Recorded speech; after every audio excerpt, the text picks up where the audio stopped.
Hey, what's up everyone? In today's video we're going to talk about the Sonic Riders series, because I noticed in my last video that I mentioned it and then people commented on how people liked it, and then I kind of noticed that, well, not noticed, everyone knows that it's not really a thing anymore, and we're going to talk about why that is and what happened to it. So, you know, Sonic Riders came out 2006, probably the best thing to come out of that year if we're being honest, and you know, it was a racing game, and it has a pretty cool concept. It's like, let's chuck Sonic on a hoverboard, and they just went with that and made a pretty cool game.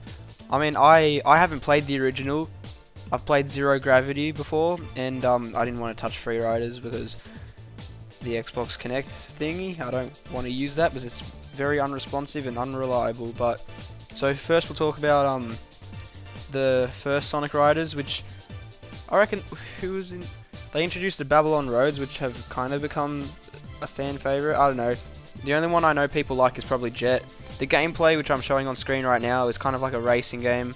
You run at the start, try not to get hit by the electric thing, and then, you know, it's pretty cool. It was really new at the time, but looking back, it's kind of like, it's a standard racer, and I liked it. I like it quite a bit.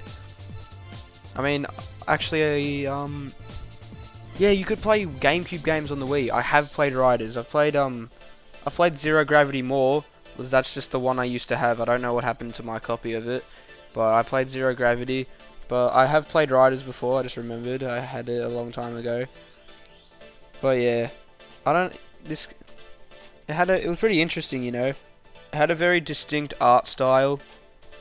Like Sonic had different gloves and shoes. He even had glasses. I never minded this design change because it was basically normal Sonic, but with glasses and different shoes. And I was completely fine with that. Even Knuckles and Tails had a redesign. Even Amy, I think Amy did, yeah. Yeah, I was completely fine with the redesigns because I actually thought they were pretty cool looking, and I'm pretty sure everyone else did. And the story can be summed up with one word by Eggman, which I'll probably play in the video right now. X World Grand Prix!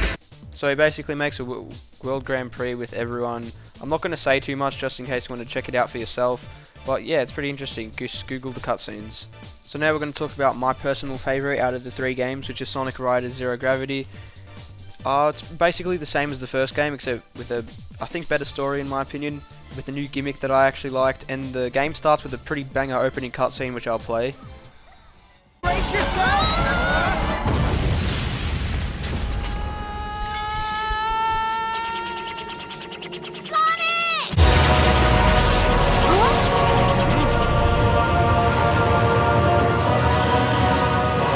What's going on? Is this the Stone's power?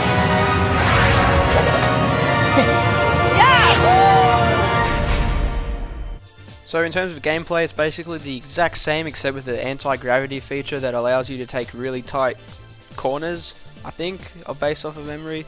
Yeah, it's pretty cool, honestly. I'll talk about the story a little bit. So like, Eggman's robots are trying to find like these anti-gravity rings, which allows you to do the pretty cool gimmick, and Sonic and his friends and Jet and his friends are trying to get them for their own separate reasons, but then at the end Sonic just kind of gives it to Jet, and I won't spoil the ending if you want to check it out for yourself, but it's pretty cool.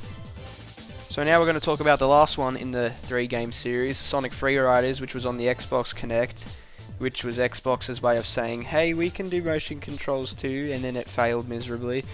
But yeah, it's such a shame that this game had to come out on that thing specifically, because it's the most graphically impressive one out of the series. It's probably got, the gameplay's still the same, because the gameplay was always fun, but yeah, it's just a shame that it had to be on such a bad piece of hardware. The game could have done really well, and this kind of single-handedly killed the Riders franchise because it didn't do well. Was the Xbox Connect didn't do well, so one thing led to another, and the franchise, the Sonic Riders sub thing kind of just died off, and we got the replacement, which was the Sega All-Stars racing games.